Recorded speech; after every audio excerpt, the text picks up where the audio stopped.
मुझे बोलने का मौका दिया, बहुत बहुत धन्यवाद। Honorable Member Asauddin Owaisi. Time. Thank you, sir. Sir, I start by quoting Baba Saheb Ambedkar, what he wrote in Memorandum of Rights of States and Minorities, dated March 24, 1947, when he submitted to the Subcommittee on Fundamental Rights set up by the Constituent Assembly, the Advisory Committee on Fundamental Rights and Minorities. I quote, sir, "Unfortunately for the minorities in India, Indian nationalism has developed a new doctrine which may be called the divine right of the majority to rule the minorities according to the wishes of the majority. Any claim for the sharing of power by the minority is called communalism, while the monopoly of the whole power by the majority is nationalism. Guided by such political philosophy, the majority is not prepared to allow the minorities to share the political power, nor is it willing to respect any convention made in that behalf, as is evident from the repudiation of the obligation to include representation of the minority in the cabinet, contained in the instrument of instruction issued to the governors in Government of India Act 1935. Baba Saheb says under these circumstances, there is no way left but to have the rights of scheduled castes embodied in the Constitution. This is true now also. I will prove it, sir. In what Baba Saheb said 75 years ago was absolutely right. No one wants the minorities to share power. I'll give you an example, sir. In this August House 75 years ago, when Maulana Azad stood up and said that what safeguards the Muslims have before the partition, those safeguards should be given to the Muslims. That was political representation reservation. You know what Sardar Patel instructed Mr. Abid Hussain and Begum Ezaz Rasool to censure Maulana Azad. And Maulana Azad felt claustrophobic. And Maulana Azad said that this Constituent Assembly has become a new prison for me. Maulana Azad said this in the Constituent Assembly, sir. Now what we see is that, sir, आप देख रहे हैं कि उसके बाद जो constituencies को बनाया गया असेंबली और पार्लियामेंट की हदबंदी हुई, वो इस तरीके से उसको तरतीब दी गई कि अक्सरती तबके के लोग जीत जाएं और मुस्लिम अक़लियत के लोग कामयाब होने में बड़ी मुश्किलात पेश आए।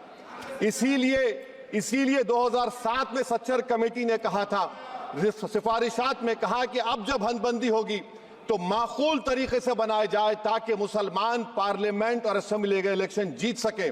मुझे नहीं मालूम कि अब नए सेंसस के बाद जब हदबंदी होगी तो उसकी सिफारिशात को रखा जाएगा या फिर मार्जिनलाइजेशन जो मुसलमानों का हो रहा है 75 साल से वो चलता रहेगा।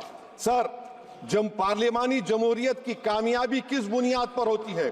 पार्लियामानी जमहूरियत की कामयाबी का पैमाना मैं आपको बताता हूं। Article 25, article 26, article 29, article 30, article 14, article 21, ये 4 बुनियादी राइट्स है आइन में, जिसको हम सामने रखकर मैं आपको बताऊंगा कि क्या वाकई में उन कमजोर तबकात से इंसाफ हुआ।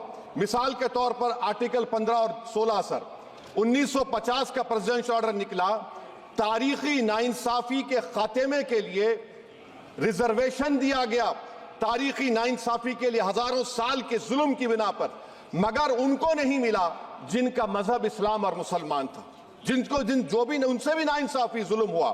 दूसरी बात, सर, दूसरी बात, दफा 25 में प्रोफेस कहा गया, article 25 talks profess.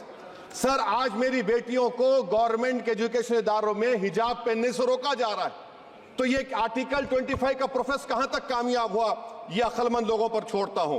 Practice, sir, article 25 में अमल करना। कई रियासतों ने ऐसा कानून बना दिया कि आप ये नहीं खा सकते, आप वो नहीं खा सकते, कैटल स्लॉटर एक्ट का एक्ट बना दिया। आप बताइए कि हरियाणा, राजस्थान में पुलिस की अख्तियारात गौरक्षक को दे दिए और उन अख्तियारात का बेजा इस्तेमाल मॉब लिंचिंग में हुआ। किसका हुआ? एक लड़का था साबिर मलिक बंगाल का, मार के पीट कर मार दिया गया। क्यों? क्योंकि उसने बीफ खाया, बाद में मालूम हुआ नहीं खाया। जुनैद और नसीर को गाटमीका के थे, उनको जिंदा जला दिया गया।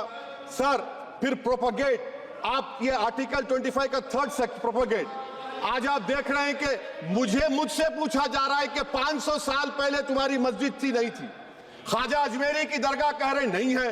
अरे सर, अगर मैं इस पार्लियामेंट में खोद दूं इसमें गड़ा कर दूं तो खाने जहां का हिस्सा मिलेगा तो मेरी हो जाएगी ये? आप बताइए। अब आप देखिए ये प्रोपोगेट क्या हो रहा है।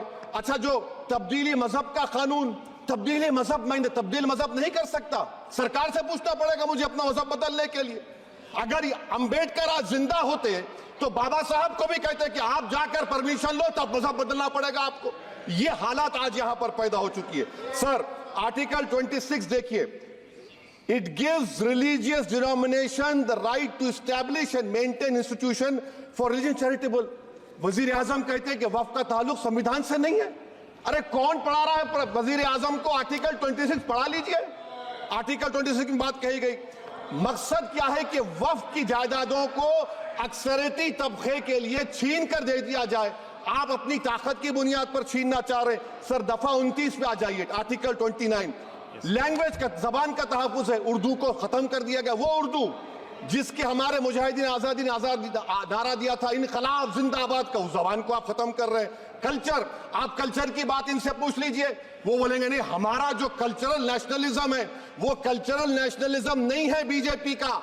वो कल्चरल नेशनलिज्म आला जात का, हिंदुत्व का नेशनलिज्म है, जो भारत के इंडियन नेशनलिज्म से बिल्कुल मुख्तलिफ है। सर, अब आप आ जाइए। सर आर्टिकल 30 पे आ जाइए। सर, आर्टिकल 30 पे आ जाइए। सर, आर्टिकल 30 में माइनॉरिटीज को राइट दिया गया। माइनॉरिटीज को राइट दिया गया। This house has passed a law in 1981 to give minority AMU. This government went to the Supreme Court and said, no, we'll oppose minority status. This House voice was suppressed in the Supreme Court, sir. That is why I say that the executive has argued contrary to the parliament. Sir, right to life. Right to life तो उस वक्त भी था। मैं आपको मिसाल दे रहा हूं। सर, दिसंबर 63 में, 63 में कश्मीर में रसूलुल्लाह सल्लल्लाहु अलैहि वसल्लम के मुंह मुबारक की चोरी हुई तो पूरे देश में, sir, only 2 minutes, sir, only 2. Please wind up. Only 2 minutes, sir. Please, sir, only 2. Time is not there. Prime Minister has Sir, I'm concluding, sir. I'm concluding. Ajaz Sahab, I'm concluding. Please, He has to reply. Listen Please. to me, sir. Sir, my Shikwa Hind Please, Bayan. 1 minute. I'll conclude, sir. 2 minutes. Now, in Article 20, after that in 63, 8 lakh Muslims were pushed into East Pakistan. What has changed? Please tell me. 2013, Muzaffarnagar, 50,000 were shifted. Sir, riots to end rights happened. Nelli massacre, Hashimpura, Maliana, Mumbai 93, Ahmedabad 69, Gujarat 2002, 22, Delhi 84, Delhi. Nothing has changed, sir. Lastly, sir. Please. Lastly, sir, on judiciary, on judiciary, sir, I'm concluding. On judiciary, sir, CAA is not being heard. 2 sitting chief ministers get bail, but Stan Swamy died in the prison, sir. That is why I say the institution functioning of Obviously, please accountability. And lastly, sir, just now Ravi Shankar Prasad has quoted a book. In that book, there's a Tipu Sultan also. Okay. That is sir, I'm concluding by reciting a share. On this I conclude, sir. Nisar मैं तेरी गलियों के वतन के जहां चली है रस्म के कोई ना सर उठा के चले, जो कोई चाहने वाला तवाफ को निकले, नजर उठा के चले। सर, हम जिस्म व जान बचा के चले, बहुत है जुल्म दस्ते बहाना के लिए। सर, हम जो चंद अहले जुनू तेरे नाम लेवा है, इख्तिदार की कुर्सियों पर बैठने वाले जो लोग थे और है वो इंटेलेक्चुअली डिसऑनेस्ट है। संविधान सच्चा है। जय भीम, आइन जिंदाबाद। Professor, please.